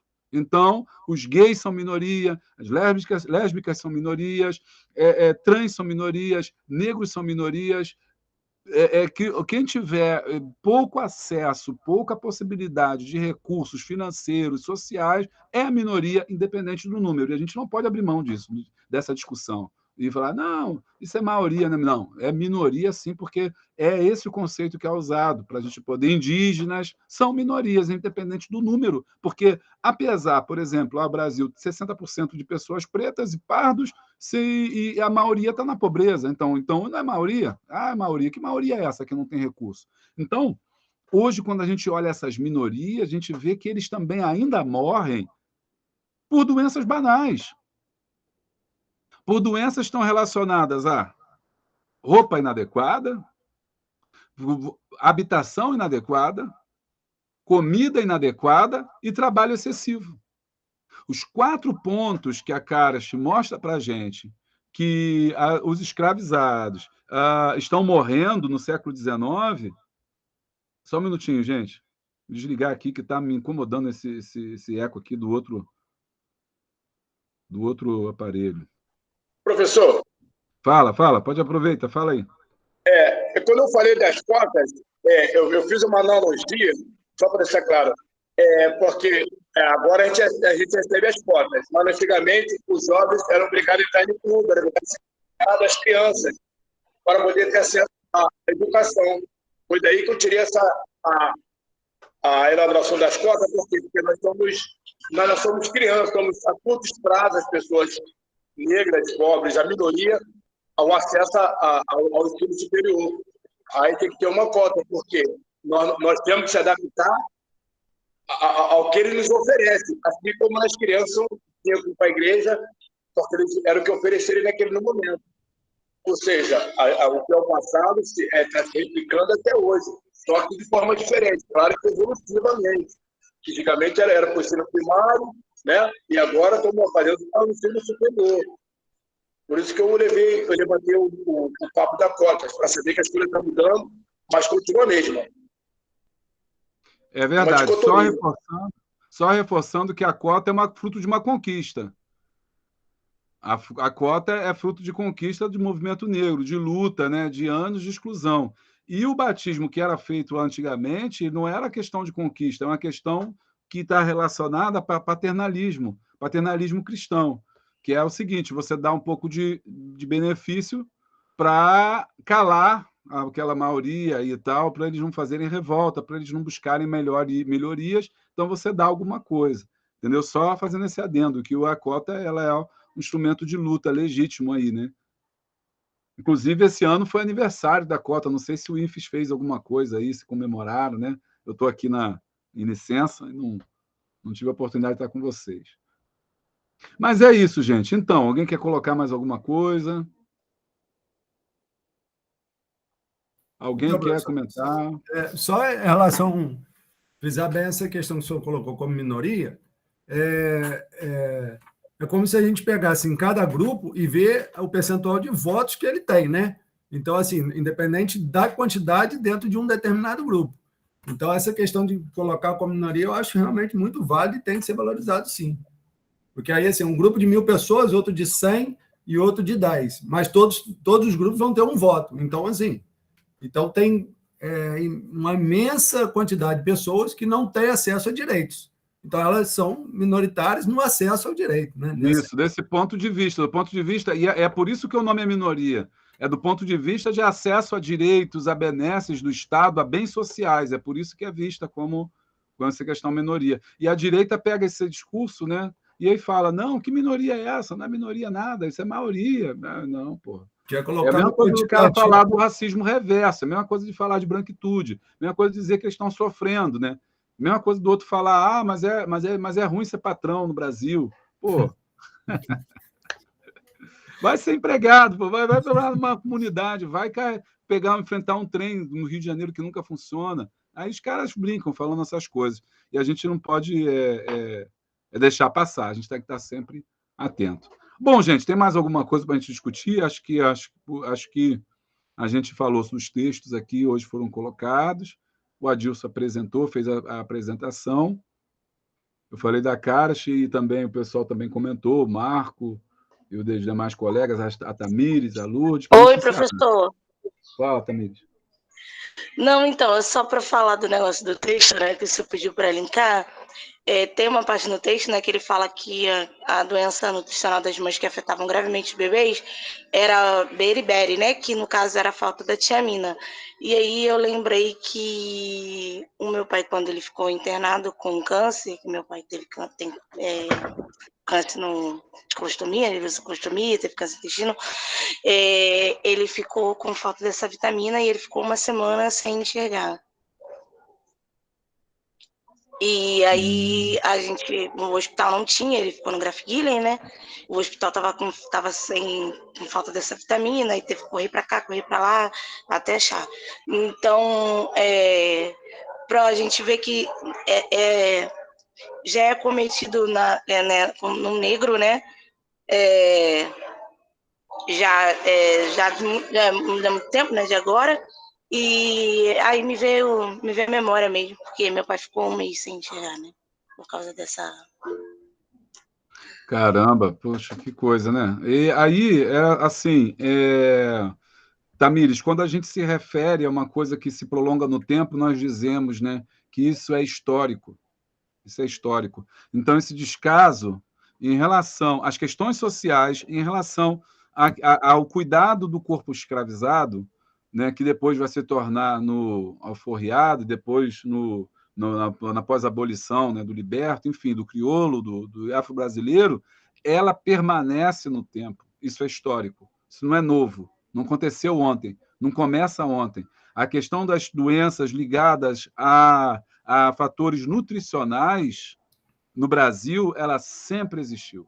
Sempre existiu. Aí alguém vai falar, né, para a gente assim, porque isso é verdade também. As condições de saúde, as condições sociais. Professor, desculpa, tudo que você está falando é verdade, porque eu lendo o texto, o meu pai, que a falta da tiamina, ela causa isso. No texto está dizendo que ela causa palidez, inquietação, perda de apetite, insônia, convulsão, insuficiência cardíaca. E meu pai, ele teve, né? Por isso que ele anda meio com dificuldade e tal. Então, eu acho que o que falta mesmo é isso que o senhor falou, né? Às vezes a gente foge meio um pouquinho do assunto, mas se a gente lê mesmo, a gente vai ver que até dentro da nossa família, o que a gente leu já aconteceu. A gente tem tudo que eu li ali é verdade. Teve mesmo, professor. É verdade. O texto está perfeito. Então, isso é histórico, né? Uma questão que a gente percebe. Melhoras para o seu pai, espero que ele melhore, que ele se recupere. Mas, assim, existe essa falta, não é de agora, vem lá anteriormente. Sim, como eu estava dizendo, as pessoas vão dizer assim, não, mas de maneira geral, o brasileiro vivia muito mal. Isso é verdade. O brasileiro vivia muito mal. Um brasileiro, um homem branco pobre, também vivia em umas condições sociais muito precárias. Porém, eles não eram escravos. Então, isso muda tudo. Eles não trabalhavam como os escravizados trabalhavam, eles não eram negados à questão da escolaridade, eles podiam estudar, eles podiam ser aceitos numa escola, escravizado não. Enfim, essas questões elas são negadas a esse grupo social. E isso vai se perpetuar, inclusive nessa questão da alimentação. Quando eu falo de alimentação, uma questão interessante é porque a mandioca ela era comida do branco, da pessoa da colônia. Todo mundo comia de mandioca, principalmente os escravizados. Só que ela é uma comida que traz pouco nutriente. Pouco nutriente, né? Ela só serve para dar energia, mas ela não tem nada. É farinha. Farinha não tem nada. Então, os nutrientes que os escravizados precisavam para o trabalho pesado, não era só energia, eles tinham que ter vitamina também. Então, isso aí se perpetua até os dias de hoje, quando você vai observar as escolas, como é que as escolas cuidam disso? Como é que é a tabela nutricional delas? Como é que é a oferta de comidas para as pessoas mais carentes? Como é que elas têm acesso? O Brasil, por exemplo, voltou a entrar no mapa da fome. Por quê? E aí a gente vê que isso é histórico, porque existe um projeto político que se perpetua na nação, onde procura privilegiar os mais abastados em detrimento da grande população, que é a minoria, que são os grupos minoritários. Então, em cima deles que eles vão crescendo e vão perpetuando a desigualdade social. Esses textos servem, só um minutinho, esses textos servem para a gente pensar isso, né? E mostrar como é que isso aconteceu e procurar, muitas das vezes, soluções para isso. Soluções para isso. E uma das soluções é o cuidado. É Professor, se pensar, só um minutinho, Marco, já te ouvi. É pensar sobre a questão do cuidado, de cuidar do outro, de cuidar do próximo, de cuidar do negro, do cuidado do corpo. E aí tem as questões da saúde, que são importantes, né? No outro, que está a ver com o texto número 6, porque no texto capítulo 6 da Mary Karash, ela fala também sobre a magia, sobre como é que esses escravizados eles buscavam outros meios de cuidar da saúde. Olha, isso aqui é muito importante. Eu vou falar agora para vocês para a gente fechar. Eles buscavam, através da religiosidade, e ela vai buscar, como historiadora, né, pensar e observar os patuais, as bolsas de mandigas, a questão da religiosidade africana, as irmandades, um outro modo de poder curar suas enfermidades, porque uma vez que eles não tinham como sanar isso. Então, hoje, vamos lá, então a gente percebe isso, que acontecia isso, os escravizados tinham uma religiosidade muito forte, até mesmo porque a saúde é percebida de forma diferente. A saúde ela é vista de uma forma diferente do que o branco observa a saúde. Se vocês quiserem, qualquer dia a gente pode discutir sobre isso. Hoje não dá tempo, mas a gente falar sobre a visão do negro sobre saúde é diferente da visão do branco sobre saúde. Inclusive, isso é importante porque para a gente pensar a saúde da população negra. A saúde da população negra precisa de uma formulação de práticas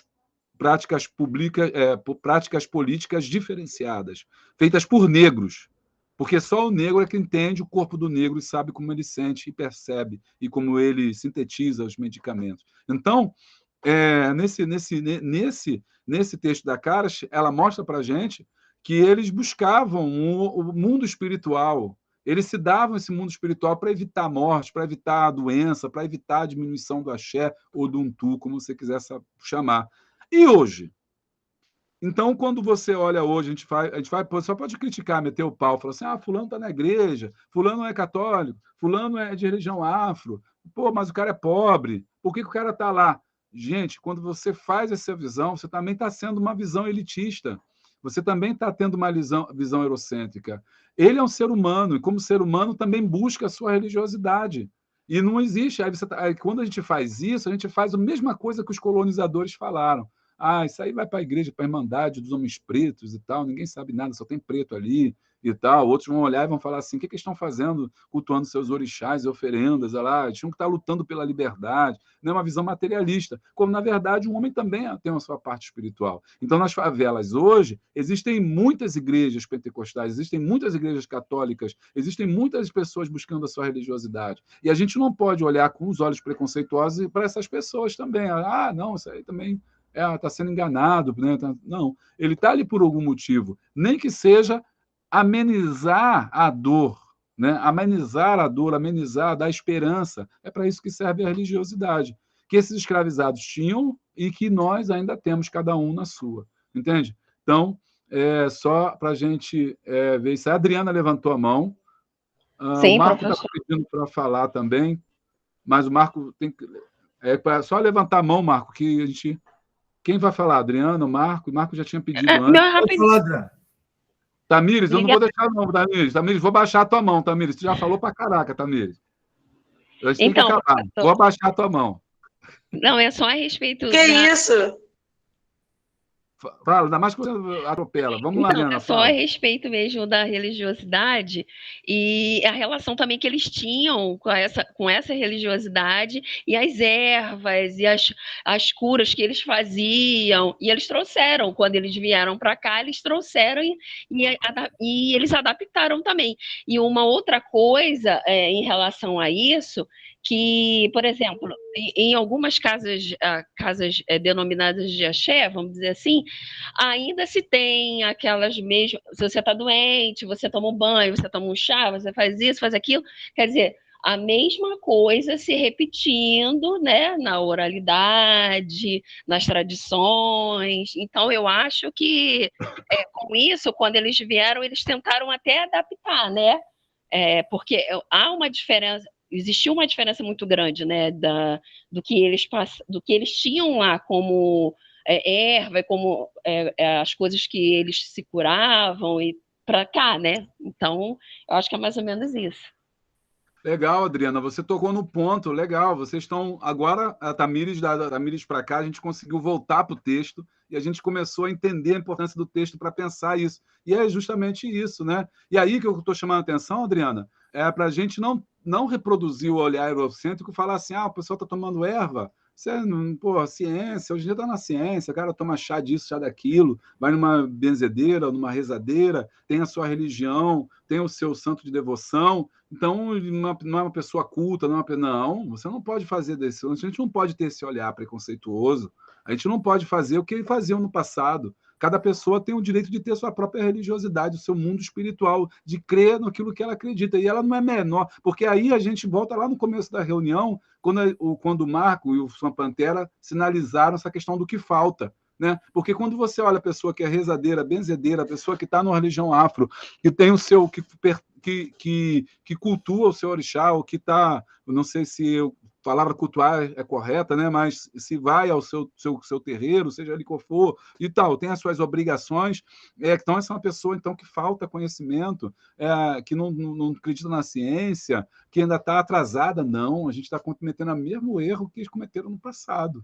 né? E a gente tem justamente que quebrar isso. E aí os textos mostram para a gente, como a Adriana falou, que isso já acontecia, e que isso ainda acontece. Ainda hoje, né, a gente percebe como é que cada vez mais a negritude se volta para uma questão da saúde holística, né, que contempla os deuses, as pedras, as energias, as florestas, as matas. E, Adriana, também mais uma coisa interessante que você falou nessa questão do improviso, né, é que no caso, o baobá, que é tão importante em África, não foi encontrado no Brasil, mas na falta disso eles não deixaram de usar outra árvore, que é a figueira. A figueira foi usada na falta do baobá. Hoje já tem baobá no Brasil, já chegou bastante baobá, que não é uma árvore nativa brasileira, mas eles, na falta do baobá, eles cultuavam a figueira. E aí essa questão do negro, né, sempre, como é que eu vou dizer, improvisando, né? Mas improvisando, não sei se é a palavra correta, mas ele dá o jeito dele, né? Mas eles adaptando, adaptando, e dá certo. Sim, até no livro Devoção Negra, fala muito sobre essa parte que o senhor tocou da igreja, né? Deles entrarem na igreja, deles cultuarem os deuses, né, deles. Então, quer dizer, é tudo. A gente às vezes tem uma noção de que o negro, mas a força que o negro da luta dele foi muito grande, porque embora eles sejam obrigados, né, ali a cultuar, mas eles também estavam cultuando os deuses dele, também trouxeram as ervas dele, se adaptaram com o conhecimento deles e utilizaram, né, na medida do possível, né, para uma saúde um pouco melhor, tentar, né, ser melhor. Então, isso foi tudo uma adaptação, gente, é uma resistência, né? É verdade, é verdade. Tamires, rapidinho. Não, professor, bem rápido. Sobre a questão das políticas públicas para o negro, da política, né, nacional de saúde integral da população negra, eu acho que o senhor poderia falar num outro encontro, porque depois, né, que a gente descobriu que meu pai estava com câncer, é importante a gente saber, professor, essa questão dessa atenção primária, da gente saber onde, por exemplo, a gente não sabe onde pegava uma bolsa do ostomizado aqui no posto e tal, um monte de coisa, entendeu? Que ele podia pegar. Então, acho que é importante isso. A gente também tá para aí, professor, porque é coisa que está aí não só aqui na minha família, né? Descobri também que outro tio meu está com o mesmo câncer. Então, é importante a gente também falar sobre isso também. Falar sobre as políticas públicas da saúde da população negra. População negra. Inclusive, fez 11 anos. Inclusive, eu tive que Legal. estudar para o meu TCC, professor, por isso Eu que eu tô estou vendo que falando. você. Eu tô vendo, tô percebendo, você está usando as palavras técnicas e tal. Isso aí, legal. Logo vi você, ela está estudando isso aí, porque ela está falando com propriedade. Bacana. Então, isso aí é legal. Quem sabe no próximo encontro, próximo encontro não, próximo semestre a gente volta a esse tema da saúde, né? A saúde está sempre circulando, né? A gente está sempre trabalhando com saúde, mas a gente pode voltar para a saúde Professor, da população negra. sim, não, e a Mas eu questão falei é isso que lá no começo. no dia que Ô, eu fui Tamires, eu lá, falei isso lá no começo, Tamires. Eu falei lá no não, começo sim, da forma da doença que são vistas entre os povos negros. e não Que eu também, fugindo muito, e não da fugindo doença muito do consorte, encontro, do professor. valor, só não falei o nome das doenças. Não, Mas sim, eu Edilson, eu citei escutei. a E forma não diferente de fugindo muito saúde. do que você falou, disso. E nem do texto do professor, porque, professor, quando eu fui lá pegar as bolsas, a primeira coisa que a moça falou para mim é: o que mais está tendo agora é criança que está usando bolsa. Criança e adolescente. Ela falou: sim, criança de 6, 7 anos, adolescente de 10, 12 anos, né? Então, porque Por aí conta de a quê? Por gente. conta de quê, Tamires? Por quê? Qual doença? Então, o meu pai teve câncer no intestino, né? Ele usa bolsa de colostomia. Então, mas essas crianças também por conta disso? É isso que eu estou perguntando. Então, é isso, professor, porque eu fui pegar a bolsa para ostomizado, né, para botar, porque o do meu pai é reversível. Só que como ele teve o câncer e o câncer dele do intestino foi para o pulmão, ele não pôde ainda tirar a bolsa. E aí, conversando com a moça, ela falou que não é só gente adulta, que tem muita criança e muitos jovens, né, que estão usando a bolsa, que estão com câncer. E ela falou assim, de um tempo para cá, essa doença vem acometendo muitas crianças e adolescentes jovens, ela falou. Só que ela não me falou o motivo, mas falou isso, professor. E aí, não querendo fugir muito do assunto, aí quando eu li o texto, eu vi a questão que as mães tinham falta da vitamina B1, que é a tiamina. E o meu pai, ele toma tiamina em comprimido. Então, tipo assim, é que o texto a nossa discussão foi levando para outra coisa, mas eu li o texto, professor, e lembrei do daqui de casa, entendeu? Entendi. Então, eu sei Legal. que eu estou falando, e no texto fala, tipo assim, a pessoa com falta de tiamina, de B1, né, da beriberi, ela fica com falta de apetite, perda de sono, convulsão, tudo isso, entendeu? Entendi. Não, sério, não, mas muito bom, E, mas foi e, legal a tua contribuição. E assim, vamos ver se na próxima, quando a gente abrir para o seu próximo semestre, a gente sempre faz aquela reunião e aí propõe o tema, traz o tema para o debate. E se você estiver estudando a saúde da população negra, que é a minha área também, que eu gosto de trabalhar com isso, quem sabe a gente propõe e pode ter mais gente que gosta de saúde da população negra e a gente traz. Eu gosto também. Então, a gente pode trazer alguém para falar, que eu acho que a gente tem que trazer alguém da saúde, porque eu não sou da saúde, não sou historiador, mas a gente com certeza faz um contato com alguém da saúde e vem falar para a gente. Eu tenho muito interesse nessa área, hipertensão, essas coisas todinhas, a gente vai bater um papo sobre isso. Gente, a gente está com o horário atravessado. Ô, Lourdes, fala rapidinho. Vai cair a conexão. E a gente tem que acabar para poder gravar. Então, Tamires, eu só estou só cumprimentando porque o professor sabe. Eu faço tratamento de câncer também. Eu sei como é que é esses problemas todos que seu pai também está passando, porque eu também estou passando por isso, né? Mas eu estou numa fase bem melhor. Eu acredito que eu esteja já uma fase bem melhor do tratamento do câncer. E eu tenho um pouquinho também de experiência, porque eu fui da área da saúde durante mais de 30 anos. E eu sei como é que é isso também. É Eu sou mesmo, técnica Lourdes? de laboratório.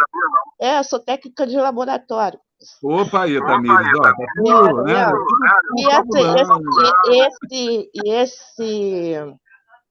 Essa vitamina realmente é uma carência mesmo para quem está tratando do câncer, né? Eu também tomo vitamina diária, não posso deixar de tomar a minha vitamina diária, e fora o remédio do câncer também, que é diário, também tem que tomar.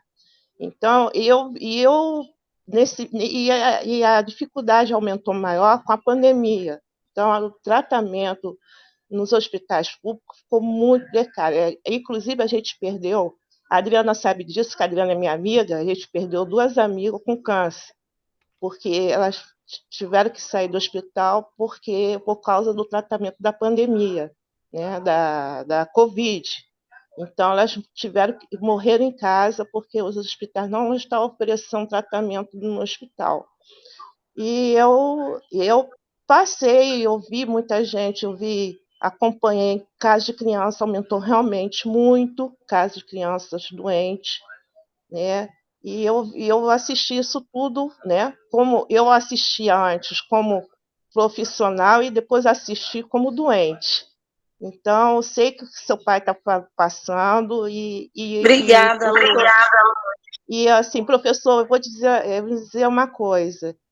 Sabia que o número de pessoas com câncer é maior na população negra do que na população branca?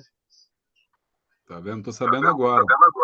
Professor, viu como é que eu não estou mentindo? E eu fiquei abismada, porque eu não tinha tanta criança com câncer no intestino que usava bolsa. Nossa, então a gente ainda tem mais essa A do gente câncer, né? precisa, sim, professor, e outra, eu descobri agora, o meu tio está com o mesmo câncer do meu pai. A gente precisa estudar mais essa questão da saúde da população negra. Aí você me perguntou, como que vê isso? Como? Não sei, porque ela também não me explicou, mas ela falou que muitos pais e muitas mães vão lá buscar bolsa para criança também. Então, tá aí uma coisa para a gente estudar, e aí o senhor já começar, ó, no ano que vem, você vai isso, você vai naquilo, já para a gente já mapear onde a gente mora também, para saber por quê, entendeu? Porque isso aí, professor, eu também fiquei bem surpresa, porque eu não sabia. Adulto eu sabia, mas criança eu não sabia. Pois é. Ô, Lourdes, então, terminou, Lourdes? Não.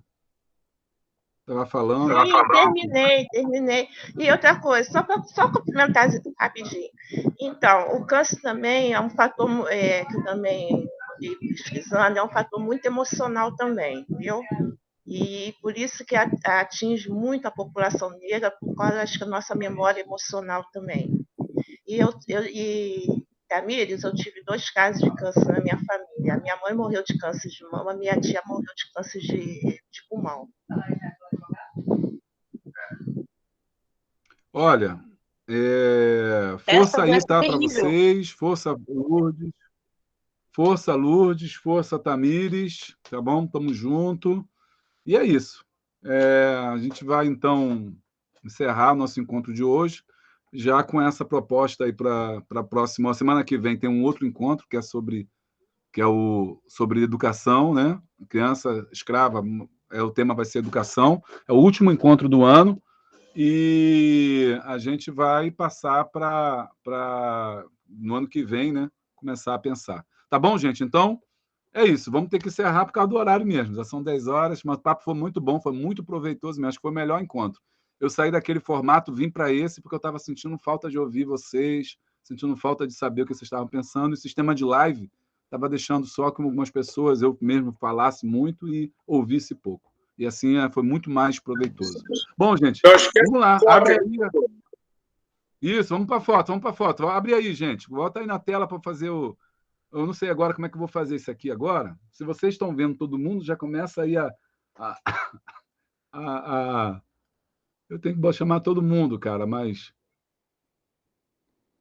eu não sei como é que eu vou fazer aqui. A gente tem que mudar a forma de organização. Tamires. Alterar layout.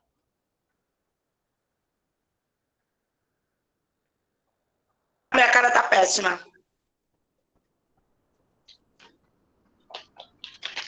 Aí, agora eu consegui botar todo mundo na tela, hein? Tá todo mundo na tela. De alguma forma, tá todo mundo na tela. E legal.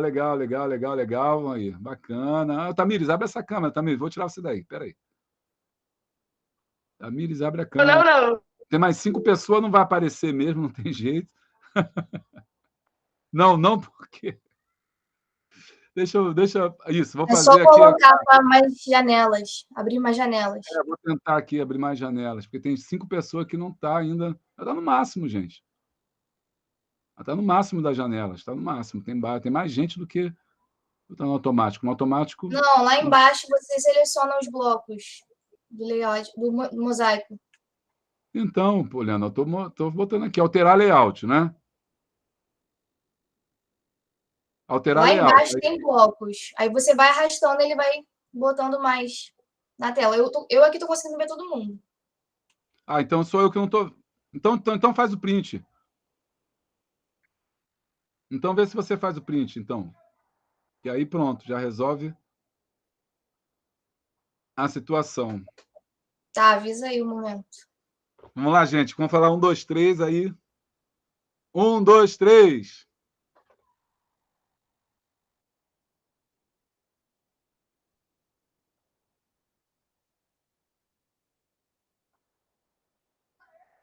Foi?